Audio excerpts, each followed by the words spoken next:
ನಮಸ್ಕಾರ ವೀಕ್ಷಕರೇ, ವಿವಾ ನ್ಯೂಸ್ಗೆ ಸ್ವಾಗತ. ಇದು ಸುದ್ದಿಗಳ ಡಬ್ಬಿ.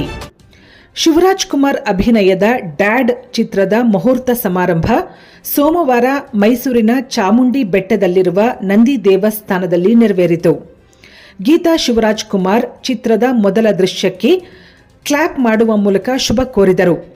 ಸುಮಾರು 32 ವರ್ಷಗಳ ಹಿಂದೆ ಶಿವರಾಜ್ ಕುಮಾರ್ ಅಭಿನಯದ ಜಗಮೆಚ್ಚಿದ ಹುಡುಗ ಚಿತ್ರ ಸಹ ಮೈಸೂರಿನ ಚಾಮುಂಡಿ ಬೆಟ್ಟದ ಬೃಹತ್ ನಂದಿ ವಿಗ್ರಹದ ಎದುರು ಶುರುವಾಗಿತ್ತು. ಈಗ ಅದೇ ನಂದಿ ದೇವಸ್ಥಾನದಲ್ಲಿ ಶಿವಣ್ಣ ಅಭಿನಯದ ಹೊಸ ಚಿತ್ರ ಡ್ಯಾಡ್ ಚಿತ್ರಕ್ಕೆ ಚಾಲನೆ ಸಿಕ್ಕಿರುವುದು ವಿಶೇಷ. ತೆಲುಗು ನಿರ್ಮಾಪಕ ಹರೀಶ್ ಪೆದ್ದಿ ಈ ಚಿತ್ರವನ್ನು ಮೈರಾ ಕ್ರಿಯೇಷನ್ಸ್ ಲಾಂಛನದಡಿ ನಿರ್ಮಿಸುತ್ತಿದ್ದಾರೆ.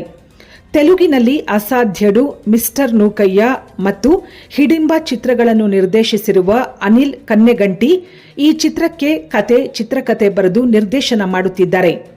ನಿರ್ಮಾಪಕರಿಗೆ ಹಾಗೂ ನಿರ್ದೇಶಕರಿಗೆ ಇದು ಕನ್ನಡದಲ್ಲಿ ಮೊದಲ ಚಿತ್ರ. ಶಿವಣ್ಣ 131 ನಿರ್ಮಾಣದಲ್ಲಿ ತೊಡಗಿಸಿಕೊಂಡಿರುವ BS ಸುಧೀಂದ್ರ ಈ ಚಿತ್ರಕ್ಕೆ ಕಾರ್ಯಕಾರಿ ನಿರ್ಮಾಪಕರಾಗಿ ಕಾರ್ಯನಿರ್ವಹಿಸುತ್ತಿದ್ದಾರೆ.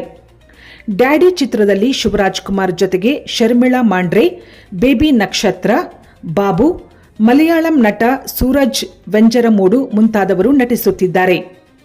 ಕನ್ನಡ, ತೆಲುಗು ಮತ್ತು ಮಲಯಾಳಂನಲ್ಲಿ ನಿರ್ಮಾಣವಾಗುತ್ತಿರುವ ಈ ಚಿತ್ರಕ್ಕೆ ಅರ್ಜುನ್ ಜನ್ಯ ಅವರ ಸಂಗೀತ ನಿರ್ದೇಶನವಿದೆ. ತೆಲುಗಿನ ಆರೆಂಜ್ ಆರ್ಯ 2 ಚಿತ್ರಗಳಿಗೆ ಛಾಯಾಗ್ರಾಹಕರಾಗಿ ಕೆಲಸ ಮಾಡಿದ್ದ B ರಾಜಶೇಖರ್ ಈ ಚಿತ್ರದ ಛಾಯಾಗ್ರಾಹಕರಾಗಿದ್ದಾರೆ.